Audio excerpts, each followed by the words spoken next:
All right, we are live. Feels good to be back. Took a week off. Mm. I'm very grateful for all the support as usual. Please give us a thumbs up, a like, or even a dislike. We greatly appreciate any type of support, any type of feedback is truly important to us. It lets us know how we're doing, and criticism lets us know that you guys care. Honestly, because if people don't listen to the show and you don't say anything, then we don't know how you really feel, whether we get views or not. But having feedback is always great, whether positive or negative, because we know that we have your attention, and that's always awesome. So once again, I want to thank everybody for coming out to the late show. And yeah, we got a host of things to talk about, man. First and foremost, I want to give a shout out to the Trophy Life podcast crew, Chris, Kev, and Chris, Nick, and Kev is the new PlayStation podcast team. They had their first show and opened up pretty well, really good positive feedback, and I'm very proud of those guys and wish them much success on the network. And I can't wait to get all of this content up on one Tick Network channel for our MP3 and iTunes listeners. Also, really great week for gaming. I'm hearing For Honor is doing really good. A lot of reviews have been coming out that have been really solid. Neo, I heard, looks really fantastic. It's playing really well. And Halo Wars 2 is also, I'm hearing, is going to be a really big title, and sounds like it's doing well as well. I'm not an RTS guy at all, but kudos to Microsoft for producing a high quality real time strategy game on a console. Indeed. So, all right. So let's jump in to the show tonight. We're going to talk about E3 2017, open it to the public. We'll then focus on Microsoft's event going to Sundays. We will also talk about PSNow and its failure, and finish up with Forza and its $1 billion. So let's begin. Thank you for listening to the Inner Circle podcast, the premier podcast for Xbox. I'm your host, KORXKL, and with B Money 101 Hey, what's going on, everybody? and Anchorman V. Hey, everybody, it's Anchorman here, ready for another episode. Let's go. And we are your Inner Circle. A lot of things to discuss today, man. It's been great just to see all the activity happening in the gaming world. Lots of conversations, lots of games releasing. Microsoft looks like they're gearing up for a big summer with their E3 content. And speaking of E3, if you haven't noticed, or if you haven't seen the news, E3 has decided to open up to the public for the first time, and I don't know how many years, a very long time. The first time they opened up, I've heard, was a disaster. And this time they are selling over 15,000 tickets, which I heard actually sold out. That's a lot of people. 15,000 people is an extremely large amount of people. And as a media personality, I'm wondering to myself whether or not, how does that affect us media types, the guys who go out there to try to get news, work with developers, speak to executives, and network. How does that affect us with having all of these random people, regular people coming to the event? You're gonna have people who finally get an opportunity to meet their idols, and they get to E3 for the first time. And I remember going to E3 for the first time and having that rush of excitement and realizing that we're there, and it was amazing after watching it for so many years. And as a gamer, it's your Super Bowl.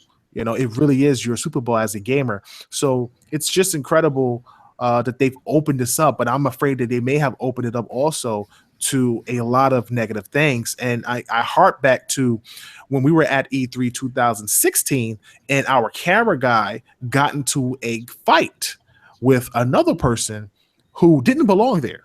Some random dude that had gotten a badge from a friend, and he got in, and the guy broke his camera. He got punched. Security came and broke it up. They took the light, they took the camera, or whatever it was they took, and they took his badge, and he couldn't get into E3, and he was depressed. And we were depressed because that was our camera guy. That was footage for you guys and the listeners out there.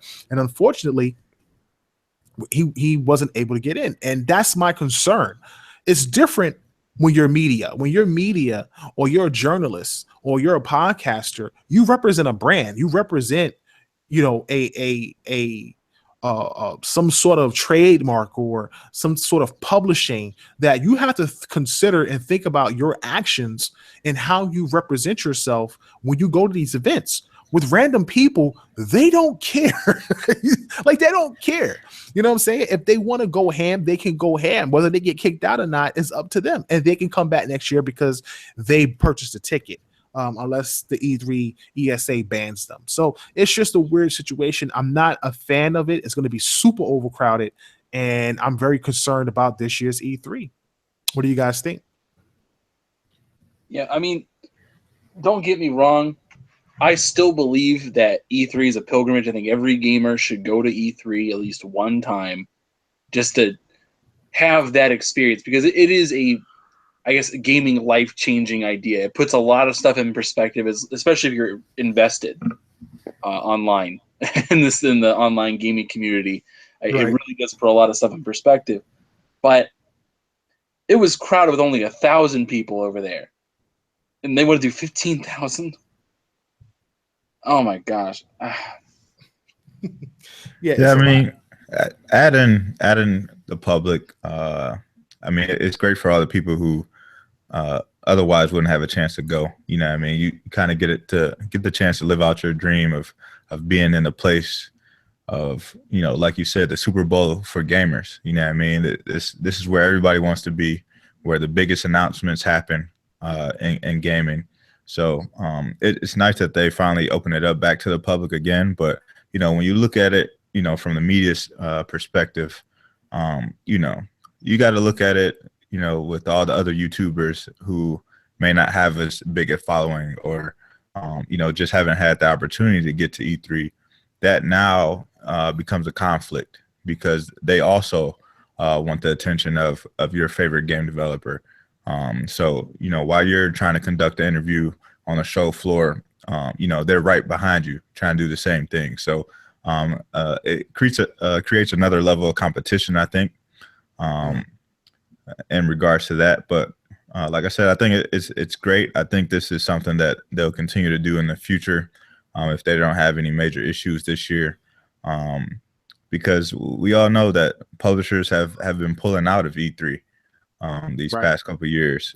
So a lot of that funding that they would normally see, they just aren't seeing. ESA just isn't seeing. So they kind of opened up to the public, let people, purchase some things, and that's, more revenue that they can create. But I guess we'll just have to see how it goes this year. Now, if they pull it off correctly, if they pull it off just right, that this could be a huge boon for them. If they pull it off where they reinstate media abilities, like, not to skip lines and do other things, so they can actually get the time to talk to everybody and to see the games and have them report back to people who can't make it to the show, or they make it so like media gets a particular day where it's just people with media passes, then it could work. But at least from what we know currently, and the way it's currently set up, I can't see it happening. It's funny that you say that because it's true, man. You look at Nintendo. Nintendo has been doing Nintendo Directs for a very long time. They no longer rely on E3 to be their source of anything. And you have all these big publishers pulling out. And I think people tend to forget that E3 is still a trade show. It's a trade show. So, you can purchase items there. You can pick up gaming equipment. You can purchase chairs. You meet developers. You meet the creators. I remember going there last year and being in the back in what I think it's West Hall, I think, or South Hall. I don't remember which hall it was. But in the back, they had Mafia, or they had Mafia last year. Right, where they had the Mafia third-party hall. The third-party hall, right. And going back there, and you'll see all types of little small party booths and stuff like that. And I remember going up to this guy who was selling $200 gaming chairs, like $200, $600 gaming chairs. And I'm saying to myself, what is so special about these chairs? Like, they just look like chairs. He had like a $200 table where the whole table felt like a mouse pad. So it didn't matter where you move the mouse because the whole table was cushioned that way. And it's just funny, man, because I'm just sitting here saying to myself, it's a trade show. And either the people who are doing the trade show aren't making money, the people aren't buying games, the networking isn't as big as it used to be. And when you look at E3 and how it started because there was no internet like that. You know what I'm saying? Internet was small. It wasn't as big as it was. The amount of information you would get wasn't as large. And with people being able to give people access to all of their content, all of their shows, all of their promotions via commercials, via their own little direct events and stuff like that, and contacting people, E3 kind of becomes not irrelevant, but it doesn't become necessary, especially if it costs X amount of money to have a booth. Some booths I heard are like 10 grand just to have a small section on the E3 floor. So, it's crazy. I'm not crazy about having so first of all, E3 is already crowded as it is. It absolutely is. Trust me. Like, it's crazy crowded. Thank God we got connects and we know people, because I don't think I would have ever got a chance to play Sea of Thieves if Craig Duggan wasn't there. Being a good friend and having a good relationship with Microsoft and knowing a lot of the execs and developers, he hooked me right up. I skipped 400 people to get an opportunity to play Sea of Thieves. 400 like people. 3-hour wait or more. Dude, that just to play one game. Me and last 2015, me, B, and Skittles at the time, we literally sat online to play the Division for the first time for at least an hour and 2 hours. Yeah, it was like a 2-hour wait just to check out the Division. And we only had about 10 people in front of us. Yeah. That's just, like, only 10 people in front of you, and it's a 2-hour wait. When we get to the front of the line, we get skipped by celebrities, and we have to wait an additional 15 minutes. Like, that's insane. And you mean to tell me you got all these random people here, smaller websites, like people having an opportunity to finally go because they can't get in? Listen, I get it. As a small website, and as somebody who used to not be able to have the install base to get in and had to get in by invites, I get it. But TICGN has bust their butts. That we have worked our way up to the point that we are recognized by ESA and we get media badges. And that's just a detriment to the team, a detriment to everything that we do. So, I just feel like there has to be some incentives for the media. There has to be, because it's going to be super packed, super crowded. And I just don't know how that's going to affect the work that we normally would do. I don't know, but we'll have to see, man. It's a few months away. Really, it's not that far, a few months away, and we'll see how it all pans out. But I'm definitely excited to get back for my third year. It's amazing to have the opportunity to do this. It really is amazing. I'm very proud of what we've done. I tell Brandon this all the time, like, bro, when we started Tick Podcast, did you ever imagine we would be here? Ever? Nah, man.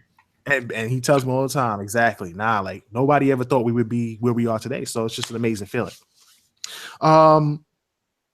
Cool. So listen, we're going to move forward.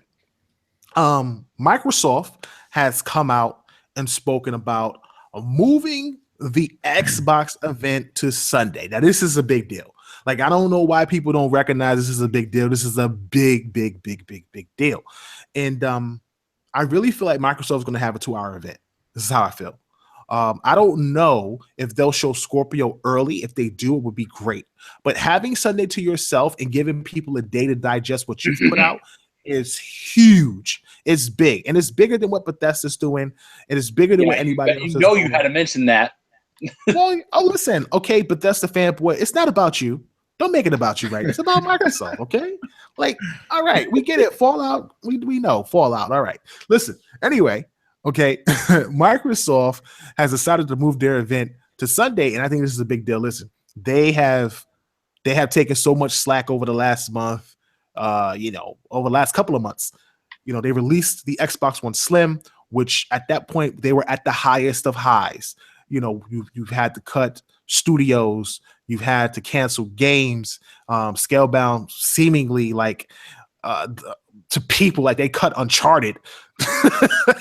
The way everybody was reacting, it was devastating apparently. And now because of that one game, Microsoft has no games. and they really need to show something off.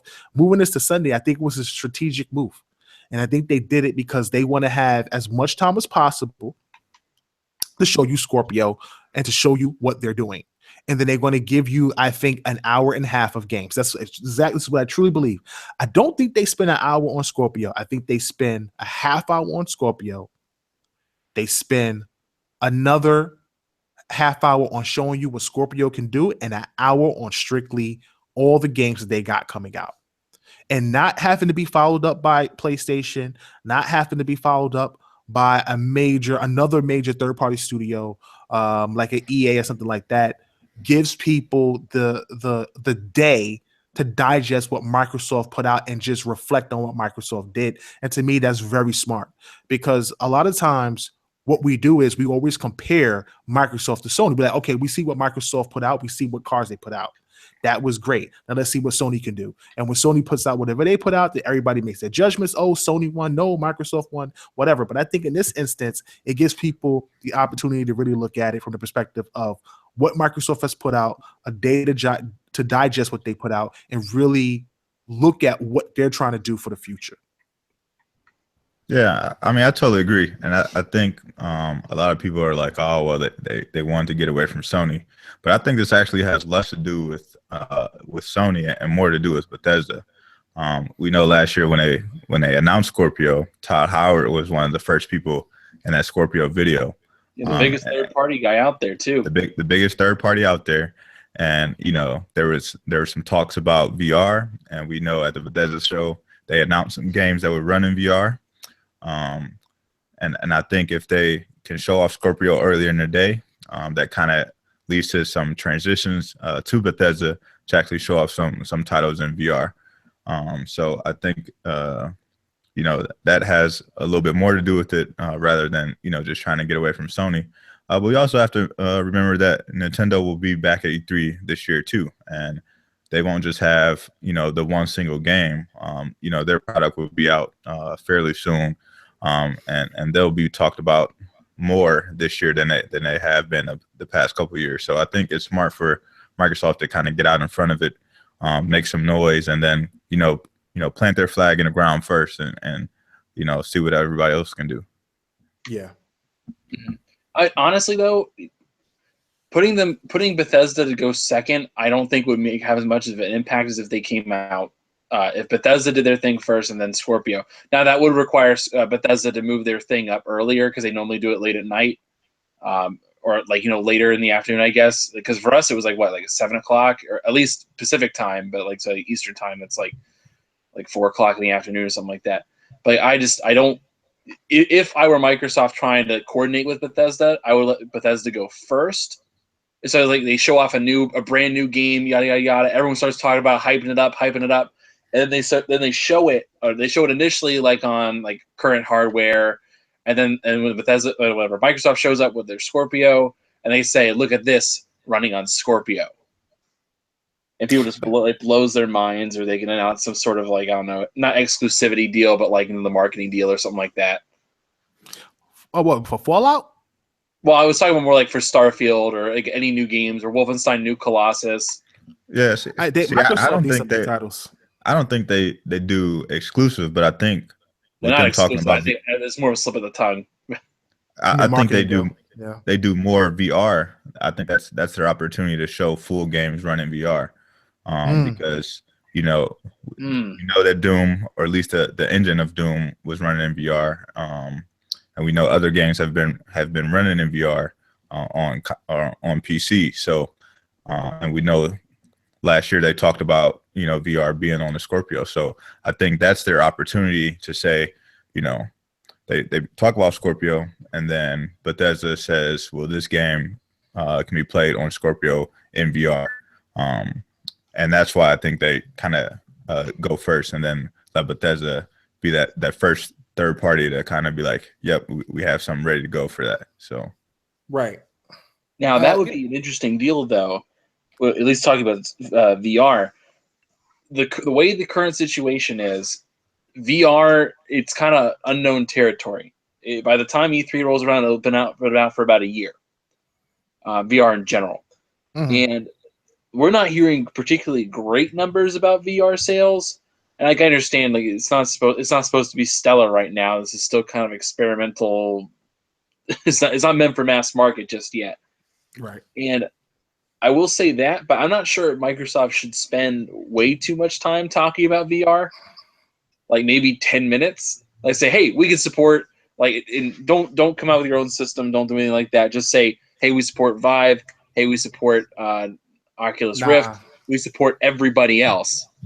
So you're not forcing people to have to buy a new system. Microsoft for an entire 7 to 8 months has talked about true 4K gaming, true VR fidelity. Don't give me 10 minutes after talking about VR and the fidelity of it in 4K. I need to see what is so true about everything you've been boasting about with Scorpio. I need to see these 4K games at 60 frames per second. I need to see the textures. I need to see what I am purchasing at $500 or more. You know, I'm not trying to be a negative Nancy. Listen, I'm not. I'm really not. Microsoft, if people, for all the Xbox fans out there, I want you guys to understand something. Microsoft is not in a good position right now. Like, that's just the reality of it. They're not in a good position right now. The next couple of games they got coming out isn't something that's going to blow the doors off of spring. Okay, you got Halo Wars 2, which in my opinion is niche. Okay, it's an RTS. And if you're a Halo fan, yes, and an RTS fan, yes, that's amazing for you. And I love Halo. It's one of my favorite franchises, but I don't play RTS games. And I'm not going to just purchase the game just to support Microsoft. That's not how I get down. It doesn't work that way. So I won't be picking that up. Phantom Dust is not even a remaster. It's just basically a sort of like upgraded version of the original with maybe some texture fill-ins here and there, but for the most part it's not really. They're trying to say that it's not like a completely, like, it's not what they did with Halo 2 or Gears. Like, it's not like they've really completely revamped everything over, but they said there was some changes made to the fidelity of the game, you know, the way you play it. But for most part, remaster. Yeah, it's just a lesser remaster, I guess. And like I said, it's not going to blow the doors off the walls. Then you're talking about Voodoo Vince, which is remastered. Like, we're talking about Xbox games on the Xbox One. You understand what I'm saying? When people put this thing in their lineup and they brag about it, and don't get me wrong, I get it. That's not impressive. I didn't buy an Xbox. Like, it's not. Like, let's keep it real. It's not. I didn't buy an Xbox One to play Xbox games. Like, I download every backwards compatible game. I don't play to them. Literally, the only one that I'm looking forward to playing is Tales of Vesperia, if it ever comes, because I never beat it. And that's kind of the type of game that kind of tests, because the way the game is designed graphically, it can play in any era. So it doesn't matter. But for me, it wasn't, BC is great, but it's not something that keeps me entertained on a regular basis. I don't really go back to play old games like that, but I think it's impressive what Microsoft has done. But back to what I'm talking about. Microsoft has to come out on Sunday and show Scorpio and be able to put people on notice. Like, if you have a PS4 Pro, and I love PS4 Pro, I think it's a great console and I really enjoy it. I really do. I'm very grateful for Jay who purchased it for me. You need to be able to put the controller down and it need to make your head turn. You know, no one should sit up here after Microsoft's event showing off Scorpio and say, hey, it's cool. I'm good with PS4 Pro. I'll keep it the PS4 Pro.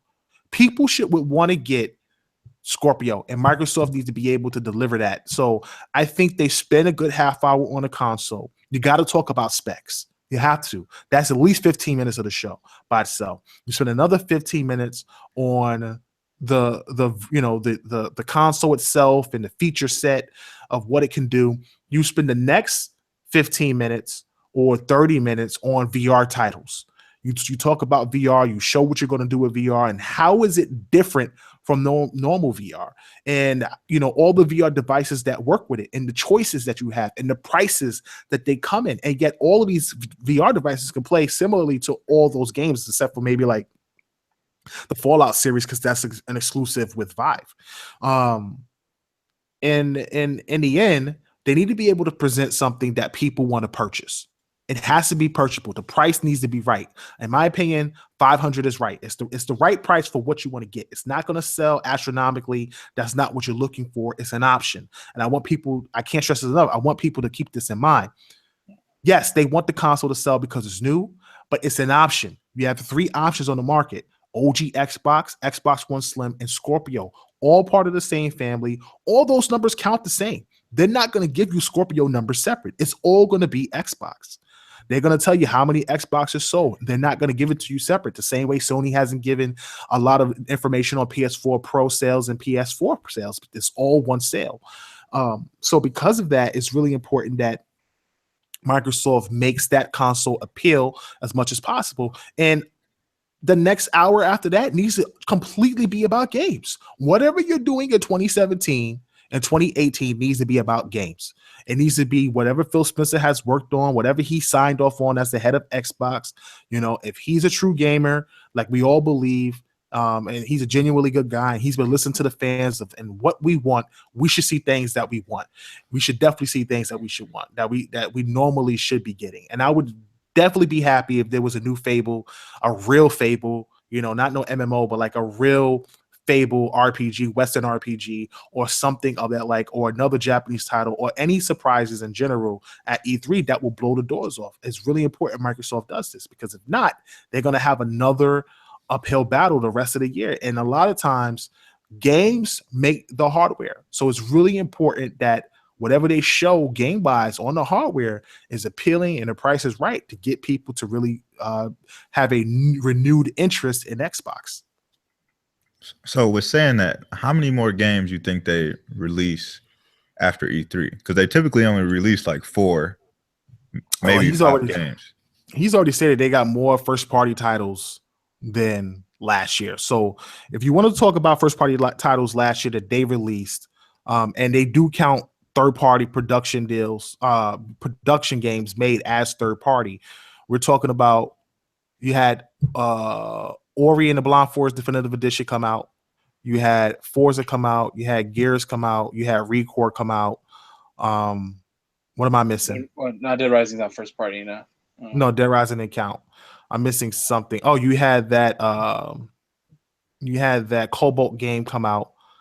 And trying to think. I think that was mainly it. So what, 5 games from first party, at least first party portfolio. Forza Horizon, Gears, Recore, and then they did Dead Rising, but Dead Rising don't count, right? So there's more games than that. You can say 6, you can say 7, but if they did 7 first party titles, that would be big. That'd be big for Microsoft, considering we don't know who the hell they got working on games. Honestly, for the most part, we believe they only have 3 or 4 studios now. So right. They obviously have been hiring third-party developers, and we won't know who those third-party developers are until they show up at E3. Just like we had no idea about Platinum. No one knew about Platinum.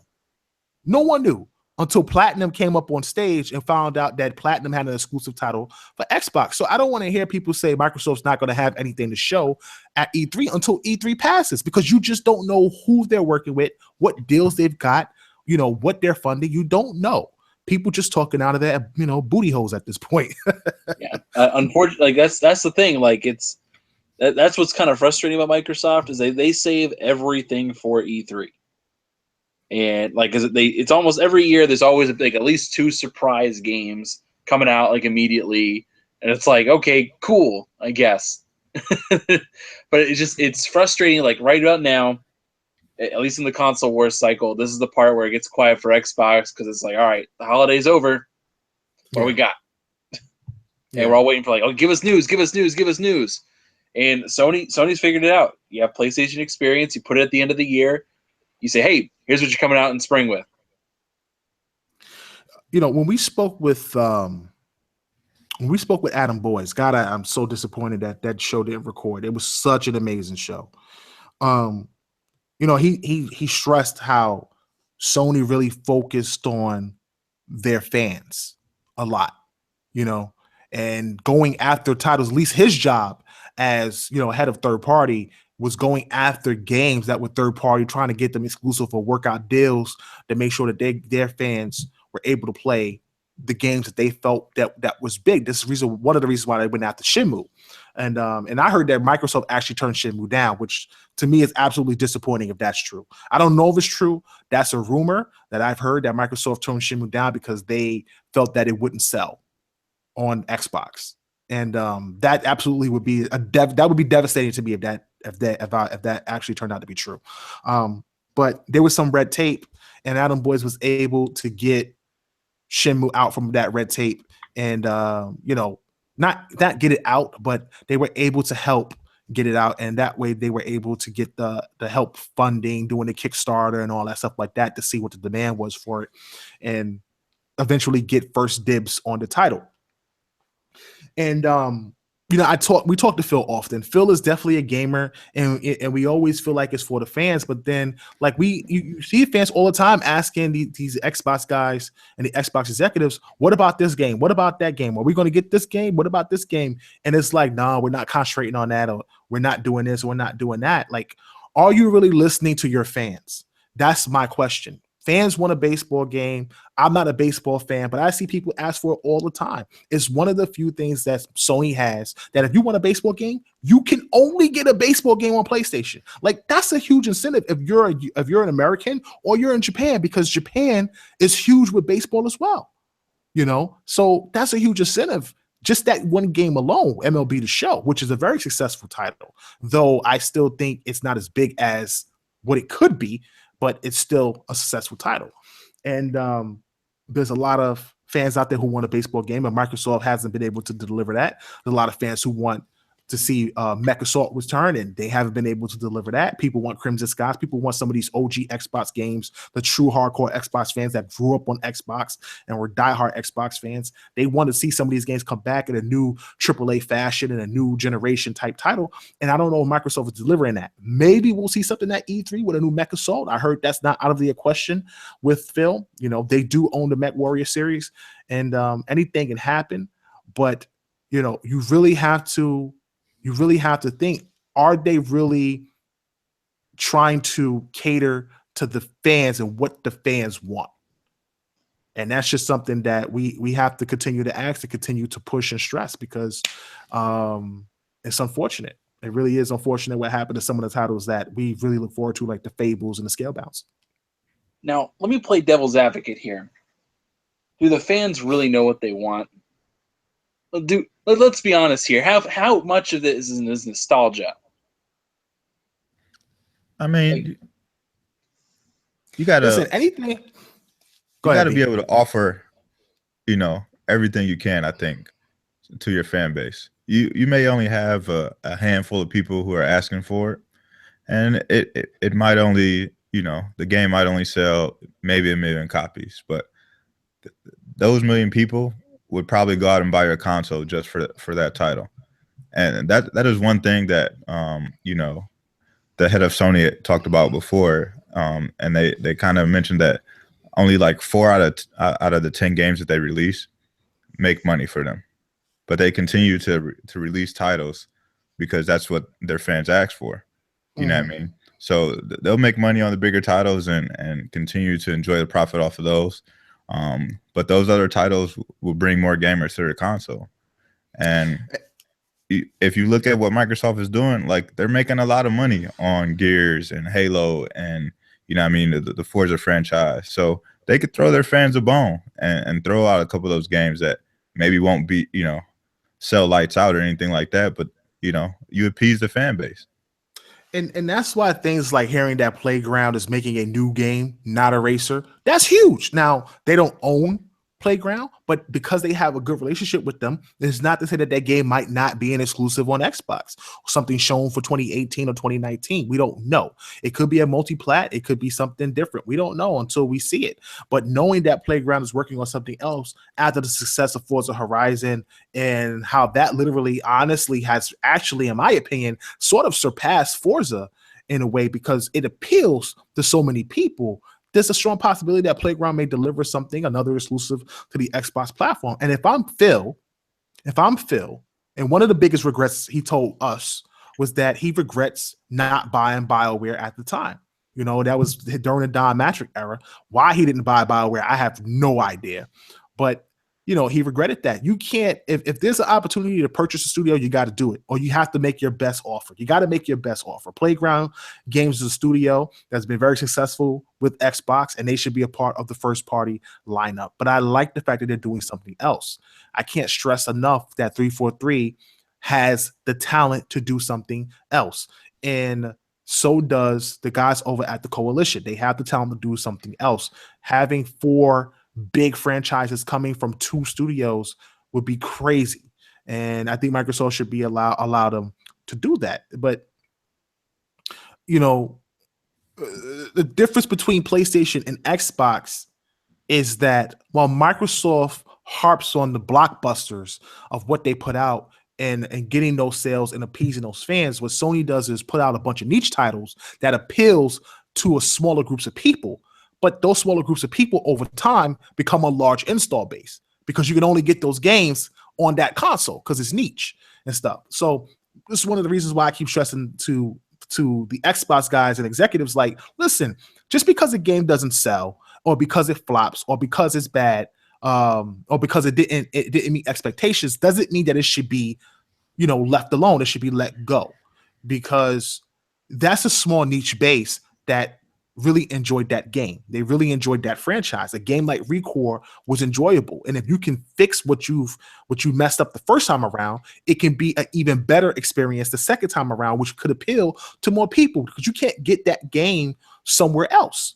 And the same thing with what they would do with Crackdown. If Crackdown is successful, everybody's not a Crackdown fan.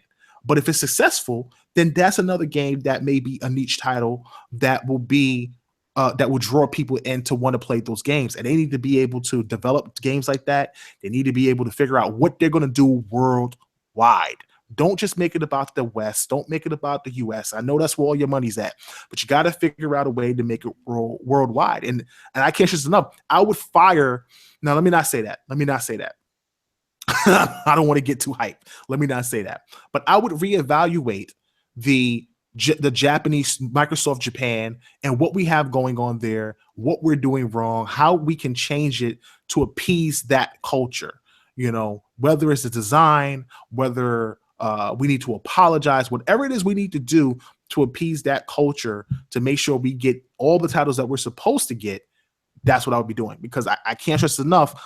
A lot of people look at PlayStation and think that they have all these exclusive deals that they signed. They did not. I can't stress this enough. These exclusive deals are not signed exclusive deals. They're just not putting them on Xbox. Because it's not big in Japan. It is not, and most gamers aren't picking those titles up. They're very niche on the Xbox platform. So they're not putting them on there. And then a lot of indie studios are going to Sony first because they feel it's easier to put their titles on a PlayStation 4. And then they come to Xbox later. Look at all the big indie games that came out on PlayStation first, now coming to Xbox. And I wouldn't be surprised if eventually No Man's Sky came as well. So, it happens over time, but Microsoft needs to make sure that they change a lot of things that they do going forward. Okay. All right. So we're going to move forward. I wish I had a bell so I can be like, ding. All right. That's the end of that topic. Listen, I want to talk about PSNow. Normally, we don't talk about PlayStation on the Xbox channel and things like that. We try to keep it focused on Xbox. But I want to give my opinion on this whole PSNow fiasco. We knew this from the jump. As Xbox gamers, once Microsoft introduced backwards compatibility and they introduced being able to keep the games you own for free, or people, like, literally, what game did they just put out? They put out Grand Theft Auto 4. Hit backwards compatibility. That thing had an increase of sales of over 4,000%. Now, that's not huge in the aspect of the game hasn't been bought in like 7 years. You know what I'm saying? So 4,000% is crazy. Like, okay, that's a big jump because the percentage was like 0. But to see so many people hop on that game to get it that quickly, to play it because it's actually on Xbox One and it's playable on Xbox One, it was the right move. It was the right choice. And PSNow is now being removed from damn near every device that you can think of, from the TVs to the different other PS3. consoles. Yeah, like the PS3 console and the Vita and these apps, and like this thing is being removed from everything and is strictly going to be on PS4 and PC. And that's what they're focusing on right now. And that tells me a lot. It tells me that it hasn't been successful. It tells me a lot of people aren't invested into it. The streaming right now for it isn't something that's ideal currently worldwide because everybody don't have those download speeds. It tells you a lot. You got people who have a lot of the games on PS Now, and they can't play those games on PS4 because it's not backwards compatible as a console, and you have to replay the games that you already own by purchasing them for a certain amount of time or purchasing them outright. So I really hope Sony goes the route of BC at some point and figures out a way to get a good emulator on their platform like Xbox, where they can play PS1 games, PS2 games, PS3 games, because PS2 had an amazing library of titles, and it's the right move for their fans after, in my opinion, this fiasco that happened. Gaikai at this point is not a waste of money because it's still a cloud server, not studio, cloud server. I don't know how to pronounce it, but a company that you own, which could be used for a multitude of things. But as far as the streaming service, it hasn't been successful, and they're scaling it back, and that's huge news. Yeah, I mean, I look at this first of all as questionable. Like, why would Sony pull from all these other systems? I think part of it might be just like keeping the maintaining support for those systems might be just a little too much. They might have spread themselves a little too thin first. But I don't know. I think the real question is, why focus on PC all of a sudden? Like, why not keep it on PS3, PS4? Like, that's the real thing for me. I'm just wondering, why PC? And the only thing that keeps coming back to me is maybe this is Sony looking at the long term. Maybe this is Sony saying we can't just keep focusing on our hardware. We got to open up and expand to other platforms, and PC being the one. And they might be thinking like, okay, how do we stop pirating and say we stream it? It's going to be harder for someone to actually pirate something if you can only stream it. So, I mean, maybe they're thinking that way. I don't know. I think it's definitely like them looking at all the platforms that they put it on and not really moving much units, you know what I mean? As far as like a lot of people playing it on PS3 or like the Vita or even the TVs, like the PlayStation TV stuff, like it was dead in the water. Like people could buy that thing for like $20. Nobody was buying it. Vita is pretty much dead. They don't release like new games for that anymore. It's kind of strange that they removed it from the TVs though, because like people still go out and buy those TVs. And even like the 2016 models, like they literally like people just bought those over a holiday season. So I don't understand why they removed it from there. But the refocus on PS4 and PC is very interesting. And I think they're probably going to retool the service overall. And it'll probably be something different in the next year or so. It's a crazy situation because the success of backwards compatibility is something. It's one of the few things that Microsoft and Xbox fans have been able to lord over the PlayStation fans, which I don't condone at all. But at the end of the day, it's a bullet point that Xbox has, and I think that PS Now just isn't. It's not the streaming right now is not ready for the world market. First country worlds like the US, the UK, Japan, people who have those streaming speeds, it works great. When you start getting to some of the other countries that don't have, that type of high speed internet to be able to get the response times they want and things like that, it doesn't work ideally. And because Sony is such a worldwide brand name title, worldwide brand name company, I can see a lot of places not being able to run the service and it just being a detriment. And a lot of people just want new games. That's what a lot of us want. We want new games. Now, some fans are excited for older titles. Again, I'm not a fan of older titles. I just remember talking to Phil when he first came on the show and just telling him, listen, if you were able to somehow figure out how to get 360 games on your Xbox, it would definitely move a lot of fans to Xbox. The thing is that they don't have every 360 game yet. They don't have it, but I think in time they'll get a large majority of them, at least the ones that they can get. Because remember, it is licensed out, and they have to get the licensing back and get the approvals of the companies. And some of those studios no longer exist. So it's all about trying to track down who has what games and who owns what rights and getting approval. Like Black Ops 2, people keep begging for it from Major Nelson. Major Nelson, man, I don't even think people understand who Major Nelson is or what he does, honestly. But at the end of the day, man, Major Nelson can't do nothing about Black Ops 2, but wait, like everybody else. The Black Ops 2 thing is crazy. I was checking out. They said that there was supposed to be an announcement from Activision regarding the Crash Bandicoot release date. Right. I think it's coming out in June. Right. And, but the funny thing about it though, which is I was listening, and they're just talking about the most random stuff. In every single comment section, you will always find one person at least who comes in and says, "Oh man, when can we have a Black Ops 2 backwards compatibility?" Yeah. It's without fail every tweet. That's a testament to how bad Call of Duty has gotten. That people rather play the old game on a new console than play the new stuff that they've released, and that's not a good look for them. So hopefully the Activision guys are able to get their stuff together with that on that end. But listen, for people out there who love to play BC games, and I've played a few here and there, I do cherish it. It's increased my library, and if I ever want to go back, I can. I normally do not, unless it's something that I just like. Red Dead, I would definitely buy Red Dead again because I didn't beat the game.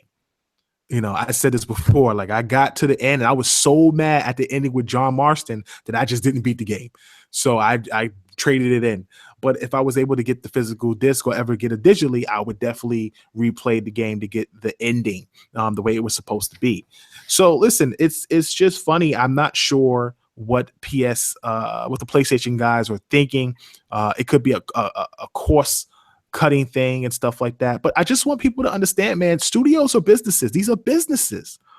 People get on Xbox for making decisions that benefit them, whether negative or not, and they feel like it's the end of the world. And I don't think it's the end of the world for Xbox. I don't think it's the end of the world for Sony. Sony has canceled a few titles recently, or they brought up a few titles that were canceled. People brush it off like it was nothing. It wasn't the end of the world.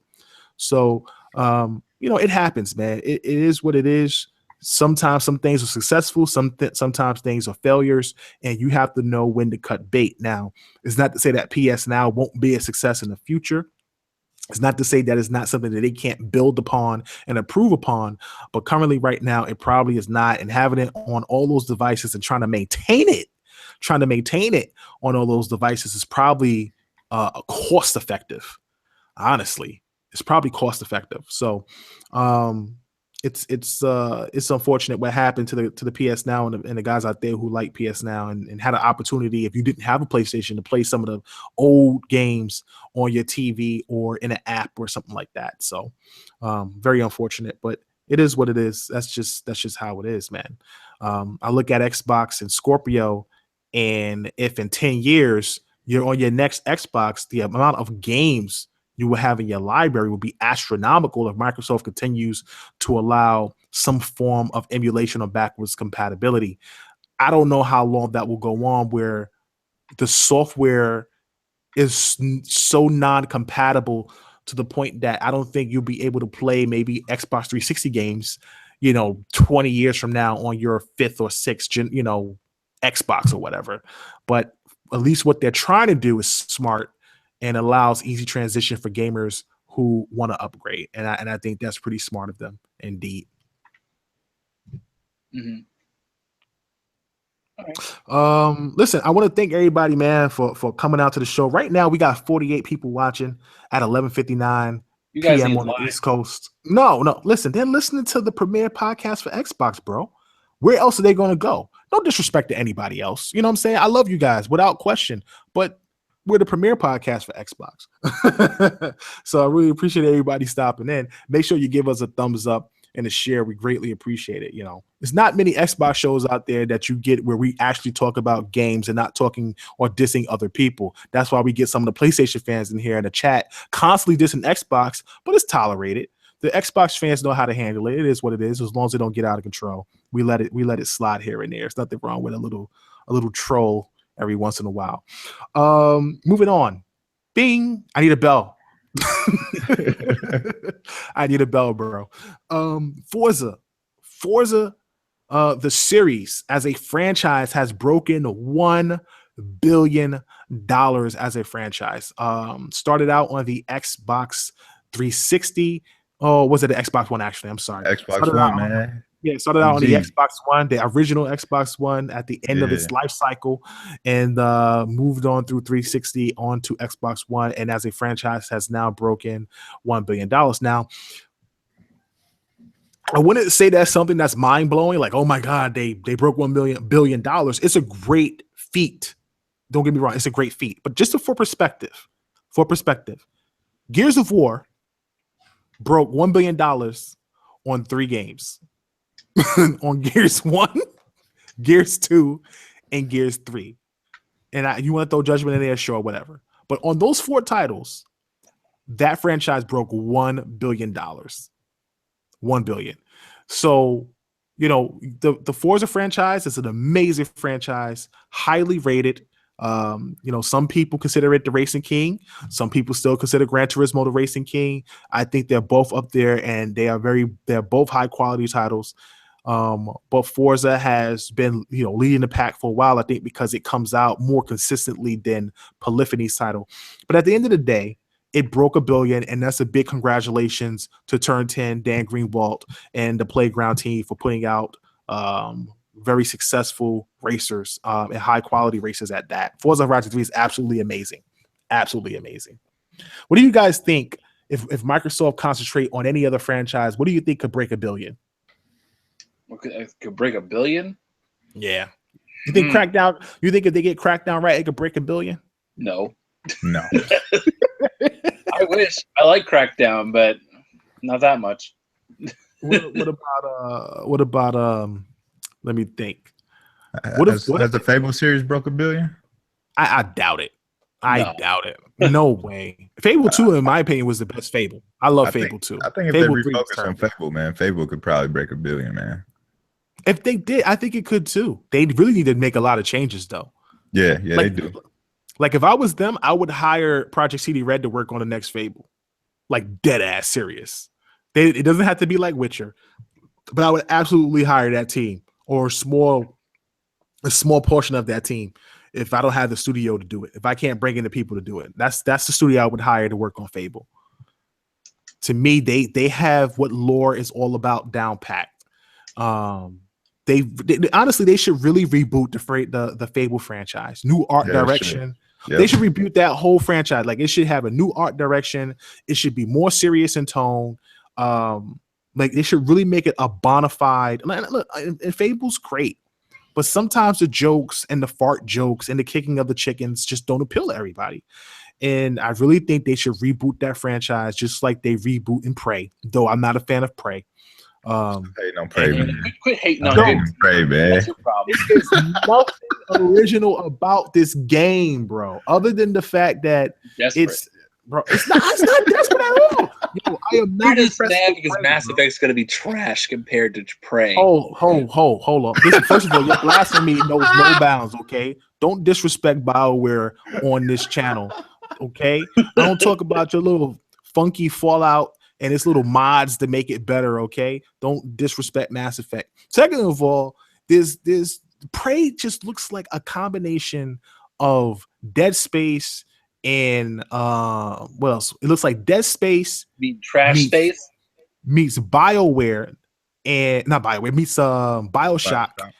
Yeah, BioShock and American Alan Wake. That's what it reminds me of. Alan Wake. It does. All those black shadowy characters, bro. Come on, son. It's so generic. They didn't even come up with no real artwork. They just make everything black goop. Every enemy you see is a black blob. What is that? How do you know? That, son?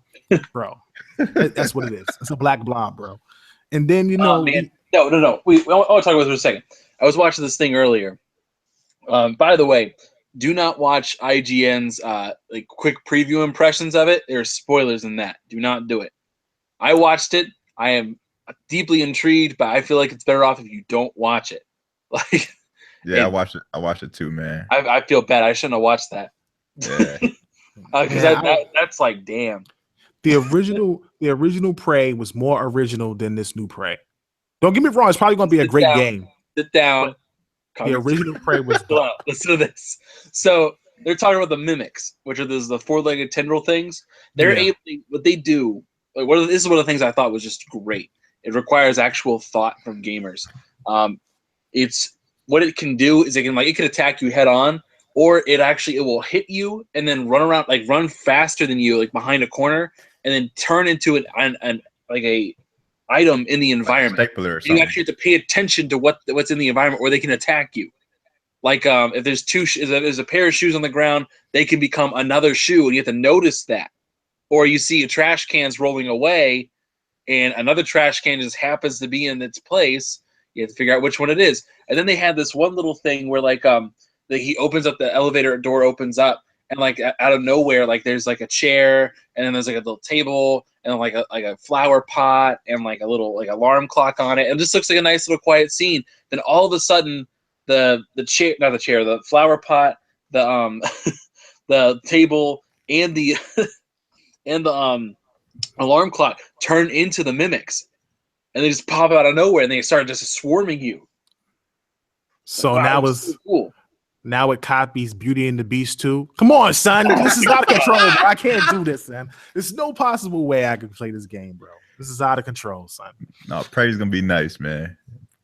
You gotta give it a shot. Prey's gonna be nice. Oh my god. All right. Yeah, no, it probably will be though. But still, back on topic. So Forza Horizon 3 is an amazing game. Sold pretty well. 2.5 million retail sales. I'm not sure if they count digital in that retail sales. It could be higher than that, but that's successful. I'll be honest with you. I don't think there's been another AAA title or first party game that's broken 2.5 million sales other than Halo. I don't even think Gears has broken 2.5 million in sales. I think Halo's like 6 million at this point. It was like 5 million earlier last year. So it's definitely probably at 6 at this point, or at least 8. And Forza at 2.5 retail, maybe at 3 million with digital. That's impressive. It's impressive because the Forza series isn't a massive selling game. It's not something that sells like GT. GT sells massive numbers, but the quality is there. It's a very high quality game, and it sells a lot in the UK in comparison to the US. US just isn't really. I don't know if United States US gamers are big racers the way they are in the UK. The UK, they love racing. Is a big thing over there. So those type of games sell extremely well in that market, and that's why Graham Boyd is always sitting up there. If you guys don't know who Graham Boyd is, that's AC Bongos, always showing off stuff from Forza and everything like that with his team, which is pretty cool. Sea of Thieves just looks really interesting. Did you see the new stuff from Sea of Thieves? The new trailer? I can't do it, man. I want to be surprised. I ain't gonna lie, bro. It's all I need to know is, and by the way, I reached out to Craig Duncan, and we're gonna have him on around April. So that'll be interesting. I get a chance to pick his brain to talk about Sea of Thieves.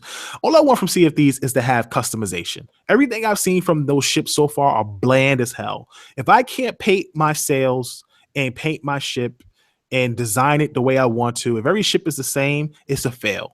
But if you're able to customize your ship, and I can see customizing your character is fine, but customize your ship to make your ship be as intimidating as possible with different types of skull icons to represent your pirate crew. Oh my God, bro. It would be so sick if they allowed you to do that.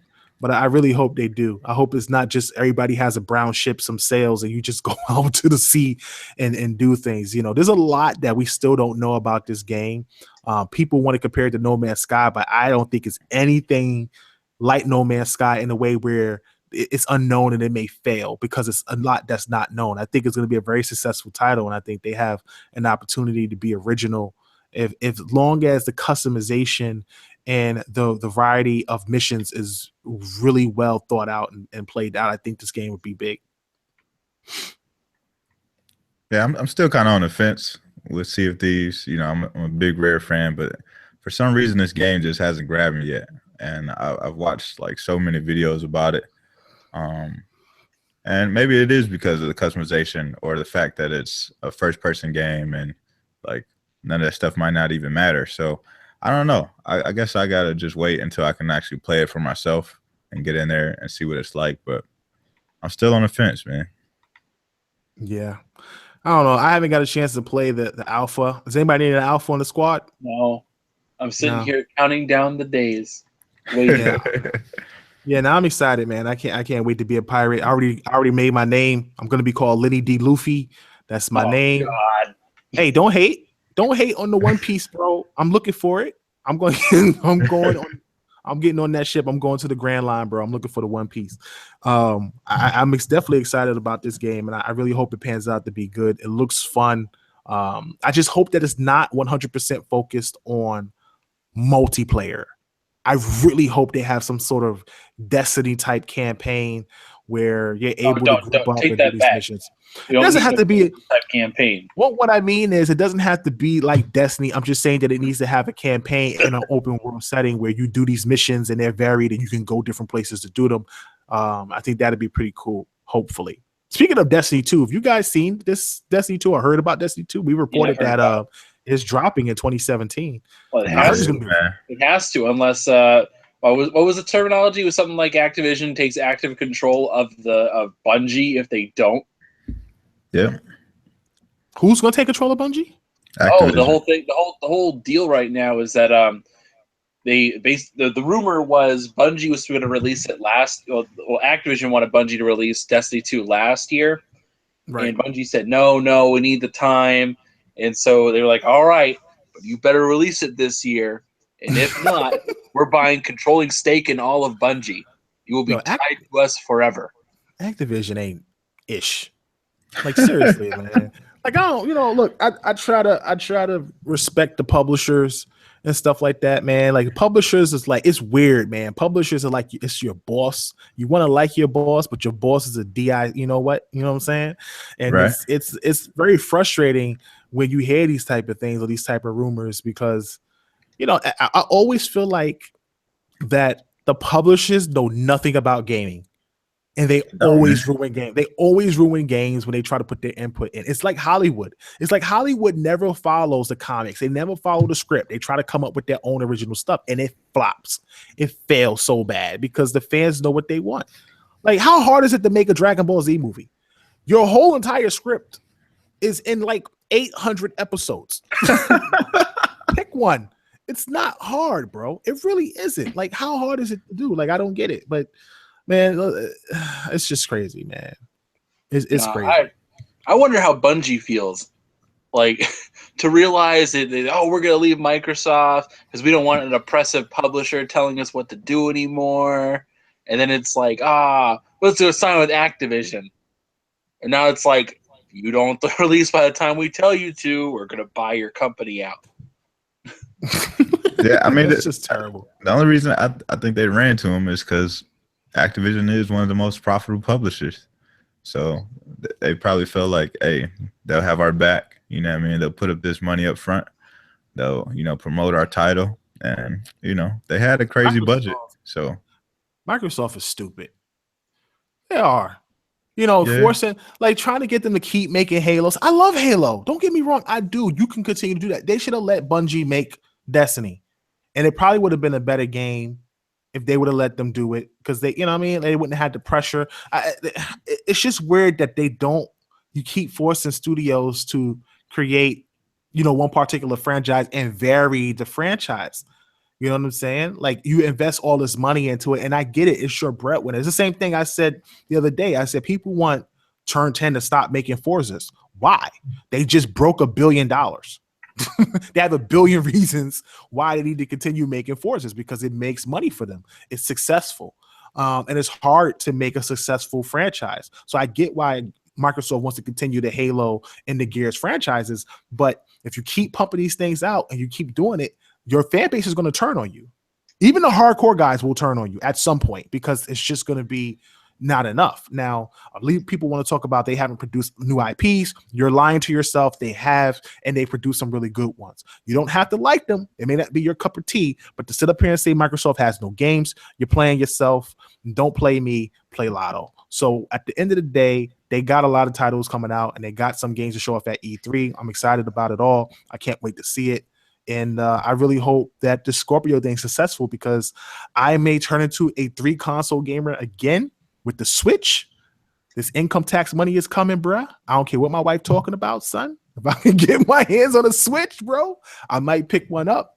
But if not, then, maybe I'll get one later. But I really hope that the Scorpio is all that it's cracked up to be. I'm really excited for it. And based on all the news and rumors that we've heard and talked about, I think it's going to be a successful console, a successful product. Let me not say console because I don't know how it's going to sell, but I think it will hit what it needs to hit as a product and it will be a successful product.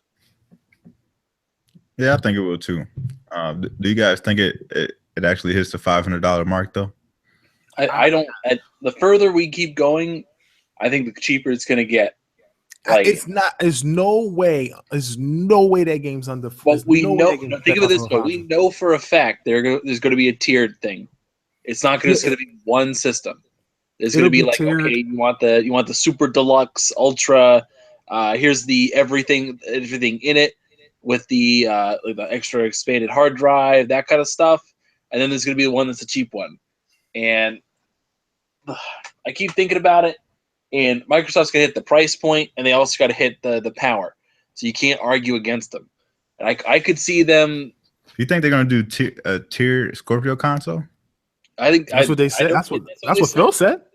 Yeah, really? That's what they said. Yeah, like, and that could mean like a basic idea of, hey, you spend $400 and get a 1 terabyte Scorpio. Or spend $500 to get a 4 terabyte. No, they're gonna be like, you spend $400 and just get this box. No way you getting everything else in this for $400. What I would think would be really dope though is gonna be they want to have some balls. Is have a $500 version with everything in it, but then have a $400 version with like no disk drive. They should do that. I still think they should do that. They should have seriously. They should have one console that's a digital only console and one console that is disc based and digital. You have options. This is what Microsoft has wanted to do for a very long time. And this is a great way to test bed which console sells more. They can easily do this. They should have did this. Why not do that with the S though? Why would you do that with the more expensive console? No. You saw the Scorpio, but have 2 different Scorpio models. They need to do it because it's new. It's new and it's appealing and it has new tech, and new tech is always fun. So being able to decipher, do I want the all digital console? Because like a guy like me that's gone all digital and doesn't have any disc-based games, that's $100 saved in my pocket. I will pick that bad boy up in a hot second. And then the guys who want to keep the disc tray, you pay a little bit more because you have to pay for the disc tray. Your 4K Blu-ray drive. Right, your 4K Blu-ray. That's true. You kind of lose that 4K Blu-ray drive too. Damn. I mean, I'm looking at it like I don't use my disc drive like at all.